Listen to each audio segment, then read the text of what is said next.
Boa noite a todos. Vamos fazer uma leitura de harmonização do livro Deus Contigo, de Cleiton Levi, pelo Espírito de Augusto. Eu vou ler 3 mensagens. Calma. Dúvidas te cercam, evita a precipitação. Contrariedades te visitam, ampara-te na paciência. Incompreensões te fustigam o coração, usa o escudo da humildade. Haja o que houver, tenta manter a calma. Hoje, como amanhã e sempre, Deus agirá em teu favor. Conflito. Conflito gera inquietação. Inquietação promove a busca. Busca conduz ao caminho. Caminho leva ao autoconhecimento. E o autoconhecimento é a chave para a superação do conflito. Seja qual for a crise, não fujas de ti mesmo. No conflito que te visita, poderás estar a um passo do inevitável encontro contigo mesmo. Dúvidas e certeza. No trânsito terreno, muitas vezes serás visitado pela dúvida. Que modelo seguir? Que caminho escolher? Que conduta adotar? Tudo isso é natural e compreensível. Não te esqueças, porém, de que há uma certeza imutável. A verdadeira paz e a realização verdadeira somente nascem da consciência pacificada. Aprende, pois, a ouvir o teu Deus interno, a fim de consolidar as tuas escolhas no clima da segurança desejável. Uma boa palestra a todos.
Então, boa noite a todos, sejam todos bem-vindos, sintam-se abraçados pelo clima tão fraterno e envolvente dessa casa.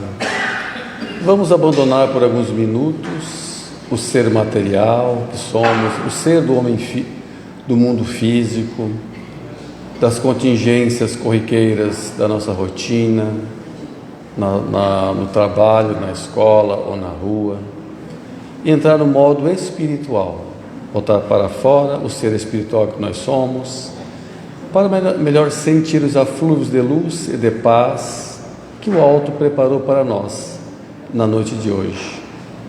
Que a mensagem ilumine nosso caminho, clareie nossos passos, que facilite nossa vida e nossos dias. E para a mensagem de hoje, o nosso irmão e amigo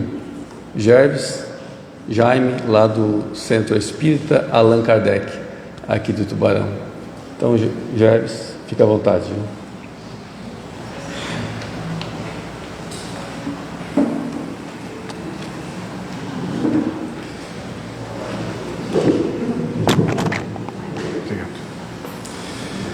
Uma boa noite a todos.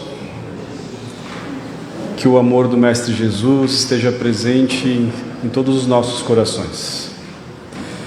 Primeiramente, agradecer ao convite da casa, do Laércio, que muitas vezes é muito positivo fazer o convite que faz a gente se movimentar para estudar mais, estudar um tema às vezes novo, para trazer um tema diferente do que dos outros que eu já trouxe aqui. E é uma prova, né? Fazer palestra é prova. Então estou aqui para dividir um pouco do conhecimento da doutrina espírita, daquilo que eu já aprendi, ou pelo menos daquilo que estou no processo de aprendizado, como todos nós estamos. Essa introdução é porque hoje um tema é um pouco complexo, e eu vou pedir a atenção de todos, porque a gente vai montando o processo do entendimento, e a gente vai falar sobre indulgência. E a primeira pergunta, que é o tema: por que ainda não sabemos exatamente o que é ser indulgente? Em conversas com colegas e amigos espíritas falando sobre indulgência, cada um traz uma característica do que é ser indulgente, porque realmente é complexo dizer o que é ser indulgente. E para começar essa reflexão, para a gente chegar na conclusão, para a gente saber o que é indulgência, a gente vai começar a falar sobre ingratidão. E a ingratidão, a gente tem que buscar também um outro sentimento, o egoísmo, porque a ingratidão, ela é fruto, ela vem do egoísmo. E a ingratidão, ela causa revolta nos corações honestos, ou seja, naqueles que praticam o bem, porque realmente é algo que passaremos ou já passamos em alguma vez, porque realmente o egoísmo ele está presente no coração daquele que pratica a ingratidão, e porque esse egoísmo deixa a pessoa temporariamente ou há muito tempo cega do ponto de vista para fora, ou seja, ela não consegue enxergar para fora de si. Então, ela responde, a pessoa que passa por isso, que está nesse momento de egoísmo, ela está colocando o seu olhar apenas, que o seu olhar, a sua vida é a que mais importa, e a razão para ela tem essa razão de ser daquela forma, e compreendamos que para a pessoa individualmente falando, ela teria razão, só que isso se chama egoísmo. E agora eu vou contar algo sobre nós, algo que talvez muitos já saibam, mas para alguns não é novidade. Todos nós temos o egoísmo, somos egoístas, dentro do nosso espírito, dentro da nossa mente, ou seja, dentro das nossas emoções. E por que nós somos egoístas? Porque o nosso planeta, ele tem essa vibração do egoísmo e tem a vibração do orgulho. E por isso que a gente está aqui inserido, porque a gente ainda tem algum resquício, algo que ainda temos atitudes egoístas. Parece um pouco chocante, mas é uma realidade. E a gente está aqui na doutrina espírita para aprender a enxergar dentro de si. Porque como que a gente vai entender sobre as leis de Deus, o que Cristo trouxe de ensinamento, se a gente não olhar para dentro, se a gente não olhar para dentro de si? Mas claro que, se a gente trazer sobre egoísmo e orgulho, nós todos somos, todos os nossos irmãos são também, porque estamos inseridos nesse planeta realmente. Mas claro que isso é muito vasto dizer, muito generalista. Cada um tem uma intensidade diferente. Então nós somos mais ou menos egoístas em vários aspectos da vida. A gente não é egoísta em tudo, mas a gente está aprendendo a ser cada vez menos egoísta, menos orgulhoso. E o interessante é que o egoísmo ele tem uma característica, que ela também está relacionada com as coisas que a gente tem apego, aquilo que a gente tem conexão, uma certa atração durante a vida. E o nosso egoísmo está presente no nosso sentimento, na nossa emoção realmente. E ele está presente na emoção daquele, ou seja, com uma pessoa, ou de algo, ou até de sentimentos. Então aí a gente começa a citar 3 tipos de apegos. Nós temos os apegos de coisas, as nossas conquistas, as nossas posses. O apego é quando se torna em excesso a valorização, né? E tem o apego às pessoas também.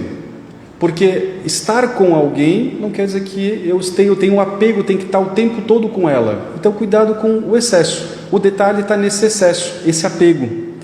De a gente pensar de que todas as pessoas que a gente conhece, todas as pessoas que a gente passa na vida é temporário. E será que a gente está preparado para esse temporário?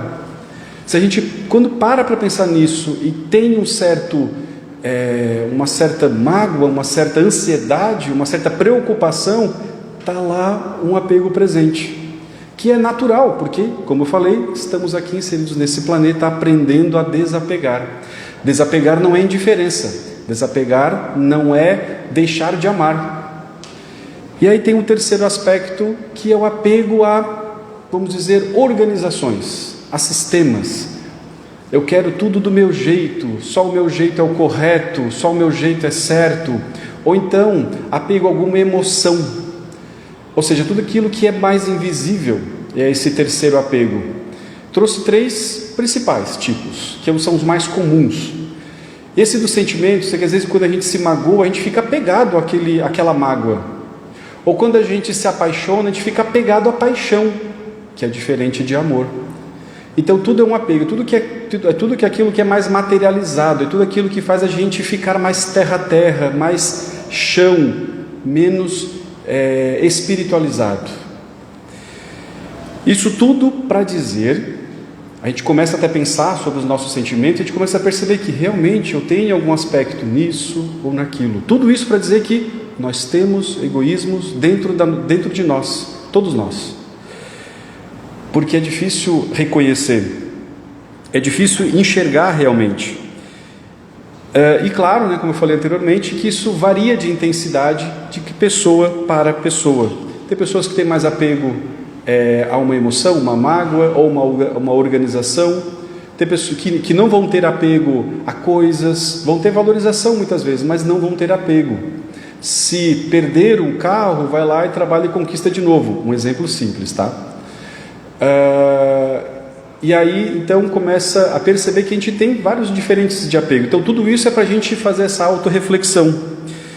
E aí vamos evoluir um pouco mais o pensamento, colocar o pensamento mais para fora, refletir um pouco mais distante. Quando deixamos a terra, ou seja, quando um irmão deixa a terra, ele leva consigo todas as paixões, os egoísmos, os orgulhos e até as virtudes, as conquistas, os sentimentos positivos, os amores que eu falo porque existem vários tipos de amores, né? Amor pessoa, amor sobre sentimentos, realmente algo fraternal, algo mais positivo, que limite, no sentido de filtre a questão do apego, que para não ter o apego, porque amor em excesso não seria amor, aí seria a paixão, seria o apego que a gente falou anteriormente. Então, quando deixamos a terra, o Espírito leva consigo as paixões e as virtudes que são de sua natureza, as conquistas que temos, ou aquilo que a gente ainda tem. E lá, ele aperfeiçoa, ou seja, no mundo espiritual, ele pode se aperfeiçoar, ou até permanecer estacionário. Cada um de nós temos a escolha, até que deseje receber a luz. Muitos vão com ódios, muitos vão com desejo de vingança, alguns mais adiantados conseguem enxergar um pouco de verdade e começam a desapegar, pois sabem da consequência de suas paixões e tentam percorrer melhores caminhos para boas resoluções. Fiz a leitura desse texto porque é um texto retirado do Evangelho segundo o Espiritismo. E vamos entender um pouquinho melhor sobre isso. Então, quando chegamos lá, a gente chega com tudo que a gente tem presente, os sentimentos. sejam eles negativos, sejam eles positivos. Mas hoje a gente vai pensar no negativo, para a gente entender lá no final sobre a indulgência. E a gente está aqui tratando sobre esqueci a palavra, voltando, sobre a ingratidão, e aí a gente pulou para o egoísmo. Então quando a gente chega lá, a gente chega com sentimentos negativos, seja ele para si mesmo, seja ele para com o outro, seja ele com sentimento de algo, alguma mágoa, algum rancor, sentimento de vingança. E lá ele pode decidir evoluir, ou ele pode decidir estacionar, ficar, não quero evoluir, vou ficar assim como eu estou, apegado ao sentimento que eu tenho. Só que quando a gente está desencarnado, o espírito ele tem capacidade de enxergar melhor os sentimentos através das energias, através de luz, através das vibrações. Só que o que diferencia é que quando o espírito está apegado ao sentimento negativo, ele vai ficar atraído com o sentimento negativo. E ele começa a perceber em alguns momentos que ele começa a perceber, mas aquele irmão começou a vibrar luz. E aí ele fica curioso. Claro que isso eu estou dando um exemplo de como acontece. E isso pode levar anos, isso pode levar décadas e até muito mais, até séculos. Cada um desperta de forma diferente. E ele começa a perceber que ele quer, peraí, eu não quero mais ficar sentindo isso, eu quero também receber luz. Só que para ele receber luz, ele tem que parar com aqueles sentimentos, ele tem que desapegar, ou pelo menos entender que ele está apegado. E é assim que a gente evolui, é quando a gente se visualiza, se enxerga, quando a gente se conhece mais. Então, ele pode desejar receber a luz, e aí como que ele vai buscar isso? Ele começa a se arrepender das coisas que ele desejou, ele começa a se arrepender daquilo que ele sentiu, daquilo que ele se apegou, e começa a querer o sentimento de evoluir. Então ele quer, na verdade, transformar, tirar aquela negatividade que ele criou lá do passado e transformar em algo melhor. Então ele quer começar a crescer, ele quer começar a evoluir, como nós estamos aqui evoluindo. E esse crescer, esse reparar, esse se autoconhecer, esse reconhecer que ainda somos imperfeitos, temos ainda o egoísmo, o orgulho, é o início da prática da caridade. Quando deixamos de sentir algo negativo e começamos a praticar algo para o bem, é caridade. Então, isso faz a pessoa querer crescer, e esse crescer é se aproximar de Deus. Então essa chave para a gente despertar, para chegar até Deus, é através da caridade. Vou trazer uma história que certa vez eu li em uma palestra da antropóloga Margaret Mead. Numa conferência, um estudante universitário questionou a essa antropóloga o que ela considerava ser o sinal mais antigo de civilização em uma cultura. Quando a gente começa a pensar que respostas poderiam ser, quais seriam as respostas mais óbvias que a gente começa a pensar? Quando dominou o fogo, quando começou a construir algo para moer a comida, ou para começar a ter o animal para como alimento, cortar. E aí a resposta dela foi totalmente diferente. Ela falou que o primeiro sinal de civilização numa cultura antiga era um osso fraturado e suturado. Ou seja, ele estava cicatrizado, a pessoa se recuperou. Porque no mundo primitivo, a sobrevivência era puro egoísmo. Era, eu preciso me manter vivo, preciso me sobreviver, e os outros não me importa. Esse é o sentimento lá no passado. Lá no mundo anterior do planeta Terra, vamos dizer assim, mundo primitivo, onde o egoísmo e o orgulho estão muito presentes. Então, se uma pessoa quebra a perna, ela morre naquela época. Ela não pode fugir do perigo, ela não pode ir ao rio beber a água, ela não pode caçar, ela não pode buscar comida. E aí, qual é a diferença nisso? A diferença é que precisou de alguém que pensou: vou tirar você do perigo, vou cuidar de você, vou levar a água até você, vou trazer comida até você, até o tempo de recuperar aquele osso. E aí esse irmão não morre, e foi achado um osso suturado, primitivo. Daí ela considerou como o primeiro sinal de civilização, quando um ser pensa no outro, pensa em cuidar do outro. Caridade. Isso é tão interessante porque quando eu li isso pela primeira vez, parecia tão novo e ao mesmo tempo tão óbvio, porque a gente realmente pensa que o primeiro sinal é a conquista de algo, e na verdade só que foi uma conquista mais social, uma conquista de pensar no outro, e é o que a gente aprende com o ensinamento de Jesus: amar ao próximo. E aí foi tão óbvio porque, como eu já estou inserido à doutrina espírita já há alguns anos, e desde berço cristão, venho sempre buscando isso como entendimento.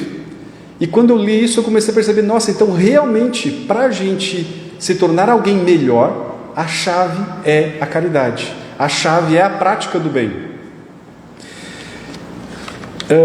E claro que isso leva muito tempo. Pode perceber que foi lá no mundo primitivo que tem esse achado, né? Esse achado ósseo que acaba tendo essa virada de chave para o ser humano evoluir.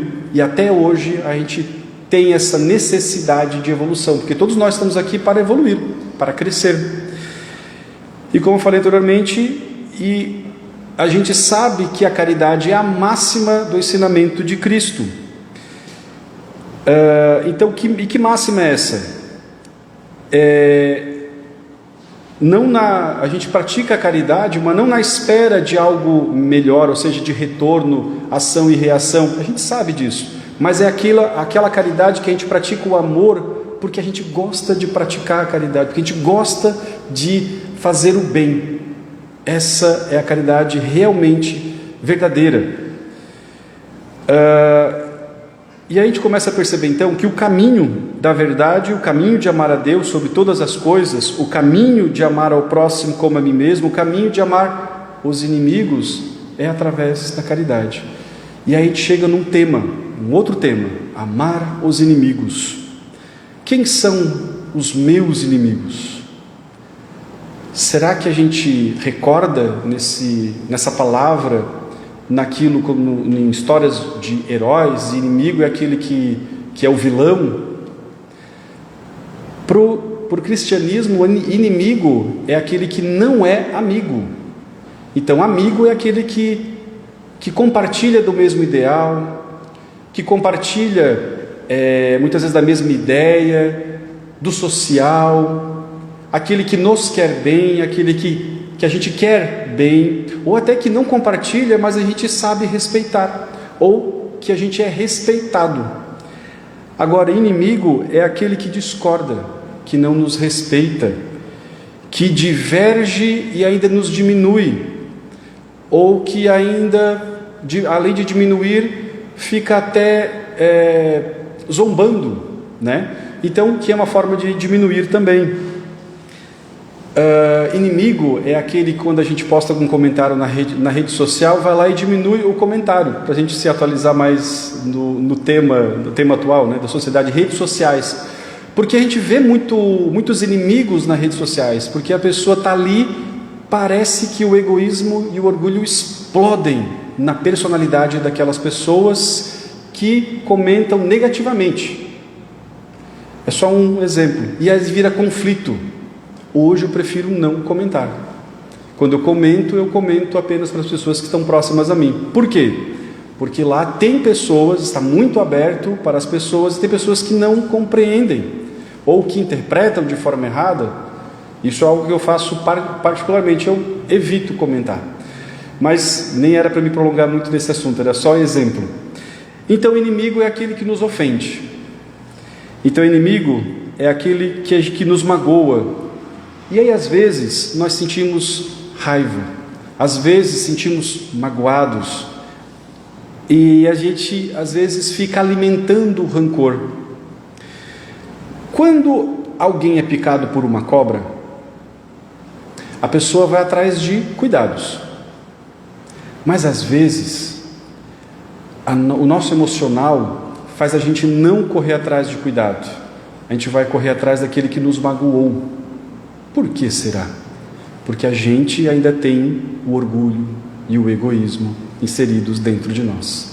A gente quer dizer do que a gente sente, a gente quer que a pessoa se sinta ou humilhada ou ofendida, como se fosse uma vingança. Por que quando a gente se sente ofendido, quando a gente se sente machucado, a gente não, peraí, vou me cuidar, vou me melhorar. Por que eu estou sentindo essa mágoa? Por que eu me senti ofendido? E não vir o sentimento de orgulho dentro de nós e dizer, peraí, quem é aquela pessoa para dizer aquilo? E aí vem o orgulho dizendo, eu sou melhor que o outro. Se a gente tem esse sentimento que é natural, porque ainda estamos aprendendo como a se depurar, a como se desconectar desses sentimentos, a gente precisa nos conhecer. Tudo isso, essa reflexão, é para a gente se conhecer. E o Espiritismo, ele coloca uma luz em todas as situações, ou seja, ele faz a gente compreender melhor.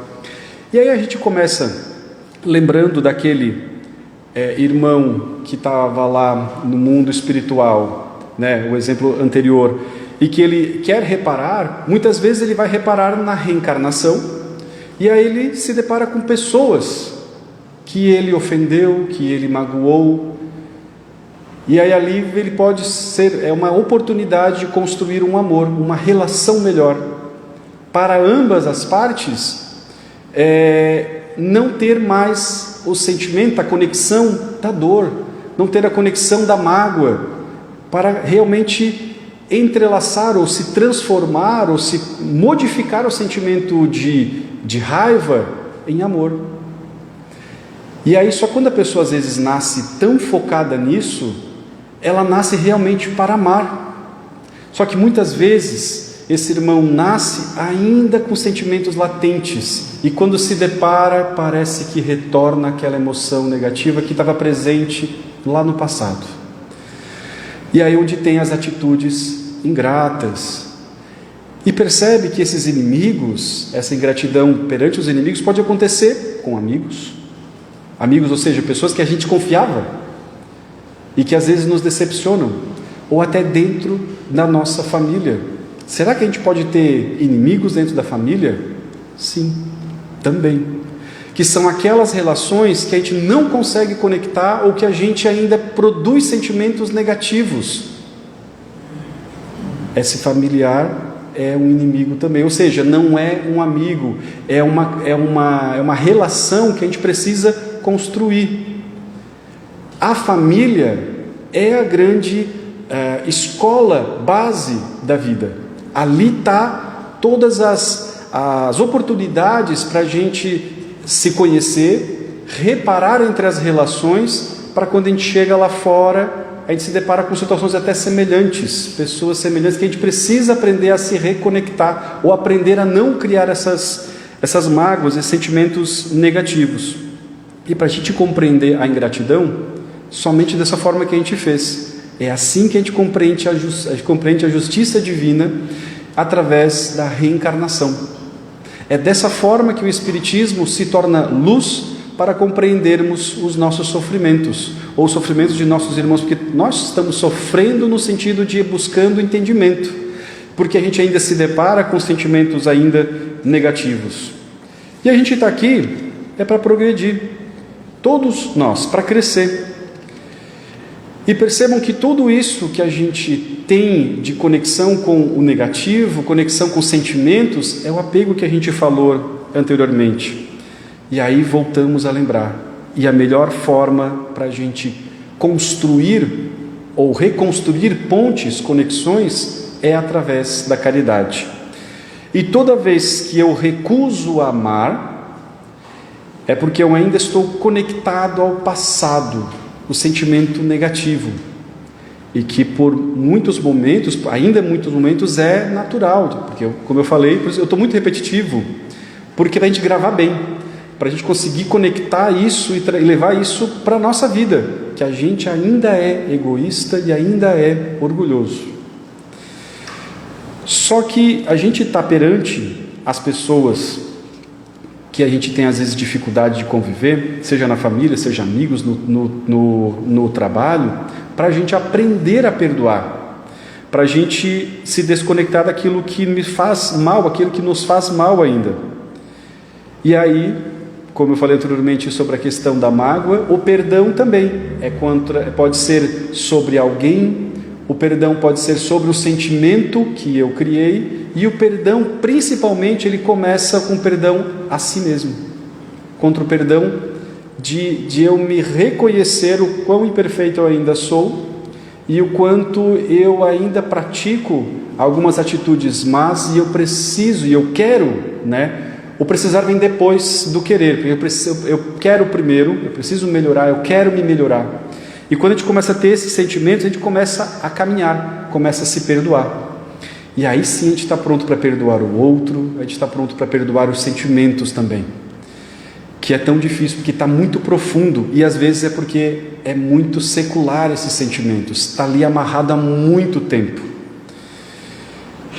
Então é preciso compreender que a gente está nessa evolução, e a gente às vezes pensa que erra, só que na verdade a gente não está errando no sentido de se autopunir. A gente erra porque esse erro faz parte do aprendizado. Então muitas vezes a gente está errando, ou seja, se equivocando, não é para a gente se sentir diminuído, e sim para a gente perceber que faz parte do aprendizado. Numa escola, se eu não entendo uma disciplina, um conteúdo, um assunto específico, eu percebo assim, o que faltou para eu passar de ano ou tirar notas melhores. Opa, faltou entender aquele conteúdo, aquele assunto, e aí eu vou abordar, vou aprender, vou focar mais naquele assunto. Vou tirar a escola, vou falar sobre vestibular, porque a gente precisa ter muito mais aprendizado, muito mais conhecimento, no vestibular, um concurso. Então eu vou me aprimorando. A pessoa que estuda para o concurso e vestibular, ela tem que ter conhecimento de muitas áreas. E se ela tem uma dificuldade em alguma área, ela vai lá, estuda, se foca mais naquela área, para tirar notas melhores. É assim a nossa vida. Então, por isso que a gente não erra. A gente se equivoca, claro, e a gente percebe que a gente está praticando ainda aquele equívoco, mas como aprendizado. Tudo é forma que a gente encara as situações, a gente encara o problema. E todo aquele que pratica o bem deve estar preparado para se ferir com a ingratidão. Frase de Allan Kardec. O que quer dizer isso? Que quando a gente pratica o bem, a gente se molda de conhecimento do bem, a gente se molda de luz. E quando alguém é ingrato a nós, a gente tem compreensão melhor de que aquela atitude é perante a ela, se diz respeito à pessoa e não a mim.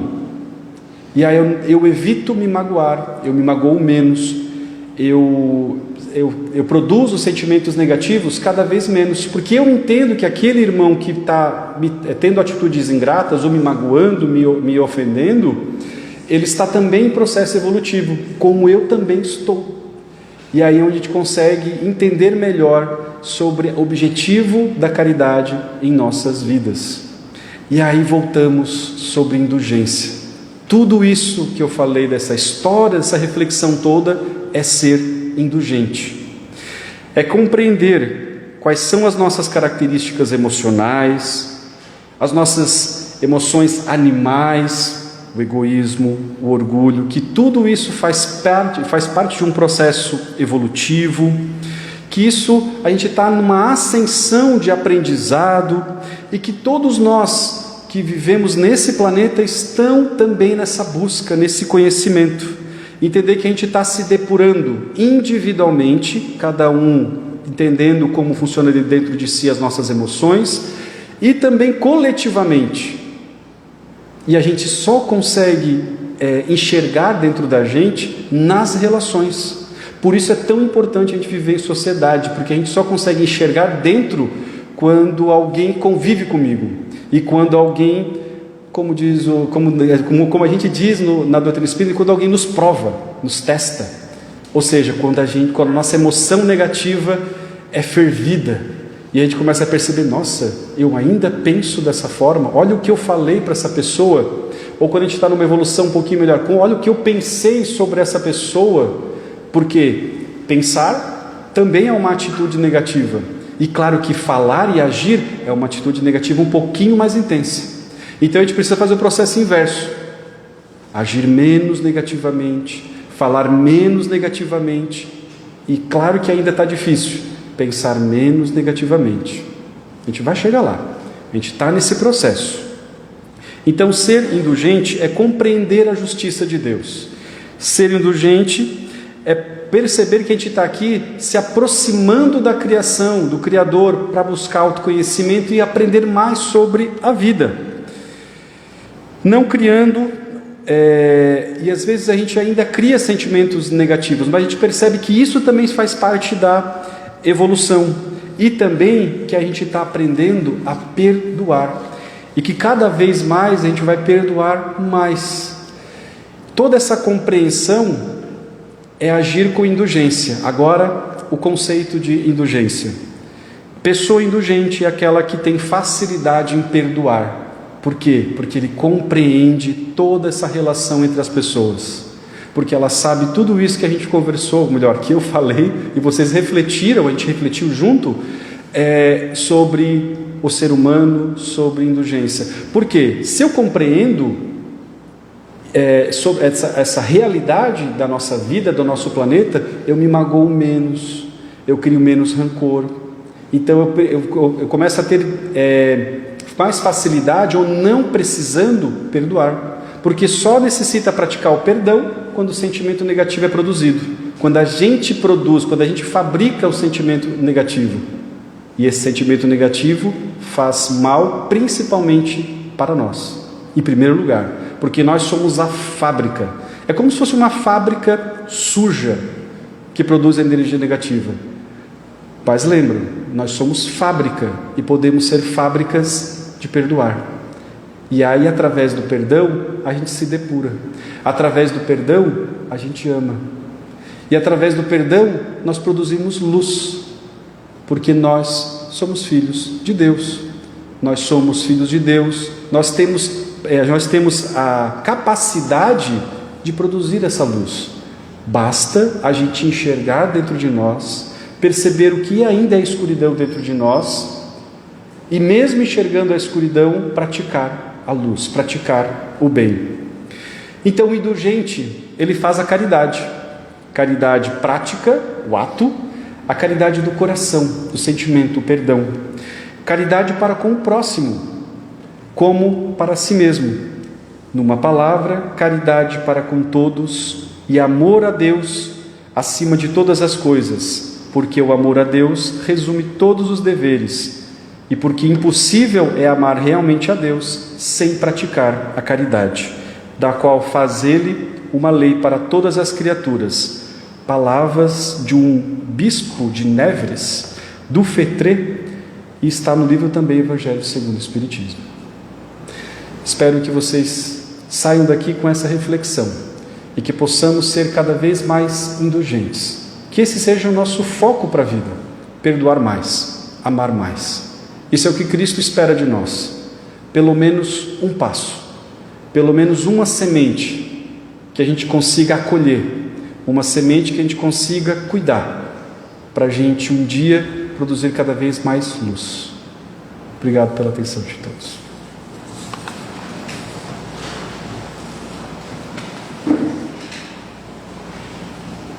Obrigado, Jebs, pela reflexão e pela esclarecedora mensagem da noite. Obrigado. Então, gratidão é o sentimento que invade nossa alma, corações alegres, pelo convite que recebemos da espiritualidade maior, para estarmos reunidos nesse tempo, nesse local, recebendo as bênçãos que vêm do alto, que com certeza esclarecerão nossos caminhos e facilitarão nossa vida, não só nossa, como daqueles irmãos que ombreiam a jornada conosco, que ombreiam as lições mais difíceis e mais severas. Nós agradecemos ao Mestre Jesus por todas as bênçãos que já recebemos e pelas bênçãos que recebemos nesse momento. E com a permissão da espiritualidade maior, nós encerramos a exposição doutrinária da noite de hoje, dizendo que assim seja.